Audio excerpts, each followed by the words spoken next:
A data manager for a healthcare product manufacturer is responsible for providing data to a company's customers and to the internal company departments. Products have been recently approved for distribution in several new markets, and as a result, the data manager is getting requests for master data for many reasons, which can seem overwhelming at first. She thinks about the training she received about master data management and governance. She recalls the basic principles, policies and procedures, roles and responsibilities, enterprise-wide data management and data quality validation.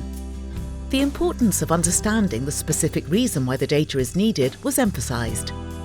And then structuring the data around use cases such as regulatory requirements, logistics planning and point of care. She assembles a cross-functional team representing various functions of the organization, and the data collection process is started. As a result, the company no longer receives complaints on the data quality, and its stakeholders can work more efficiently. The ultimate goal for every organization should be systems and processes that allow master data to be shared to enable safer, more efficient patient care.